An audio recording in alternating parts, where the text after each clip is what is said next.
Every week, Pro Football Weekly talks to people around the league, coaches, evaluators, front office personnel about the happenings in the NFL. And Nolan, what are you hearing about the Indianapolis Colts? We knew they'd struggle without Peyton Manning, but why are they this bad?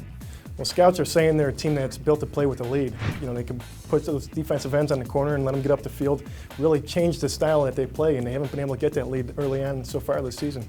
So we know getting Peyton back would solve a lot of these things, but is there something structurally wrong within the organization? Well, they have all their money tied up in the quarterback, and if they don't get Manning back, I think there's a chance it could go to a complete overhaul. You know, you look at the head coach, Jim Caldwell, has worked with quarterbacks. It wouldn't make sense working with a young quarterback, but he's a guy that hasn't shown a lot of presence on the sidelines. I think they got a new GM in place, Chris Polian, who could basically rerun the organization, could start from scratch if he has to. It seems like changes are going to have to be made. We know the Peyton era is eventually going to come to an end, and if this is what it's going to look like, they need to change something fast.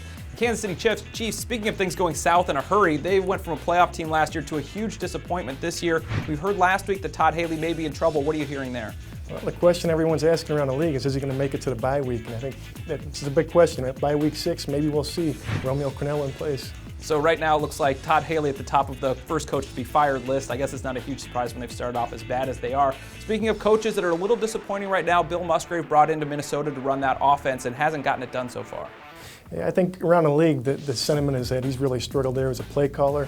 Just hasn't been able to get McNabb to play very well. I think there's some stuff in his past, if you really research his history. You know, he's had nervous breakdowns before in other places that he's been. He's struggled, you know, to really handle the pressure on the sidelines. And I think that's coming into play. I think we're starting to see that now in Minnesota. It's tough with a young coach like Leslie Frazier just trying to get things going. He needs someone to handle that offense. Those are the audibles that we're hearing from around the league. For the best coverage of the NFL, be sure to check us out at ProFootballWeekly.com.